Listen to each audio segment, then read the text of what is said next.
আপনি কি জানেন কিছু স্বপ্ন আছে যেগুলো দেখলে বুঝে নিতে হবে শয়তান আপনার জীবনে বিপদ নামাতে চাইছে। হ্যাঁ, ঠিকই শুনেছেন, স্বপ্নও হতে পারে শয়তানের ফাঁদ।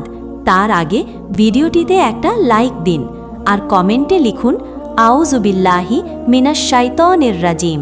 প্রথম স্বপ্ন, যখন আপনি দেখেন কোনো অন্ধকার জায়গায় আপনি একা আর হঠাৎ অদ্ভুত কোনো ছায়া বা দানবের মতো কিছু আপনাকে তাড়া করছে, এটা পরিষ্কার ইঙ্গিত শয়তান আপনার মনে ভয় ঢুকিয়ে ঈমান দুর্বল করতে চাইছে।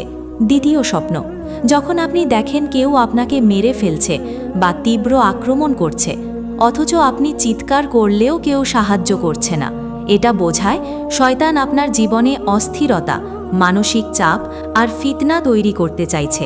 মনে রাখবেন, যদি এমন স্বপ্ন দেখেন সঙ্গে সঙ্গে জাগ্রত হয়ে আস্তাগফিরুল্লাহ বলুন আর আয়াতুল কুরসি পড়ুন, কারণ শয়তান শুধু একটি সুযোগ চায়। আপনি কি তাকে সেই সুযোগ দেবেন?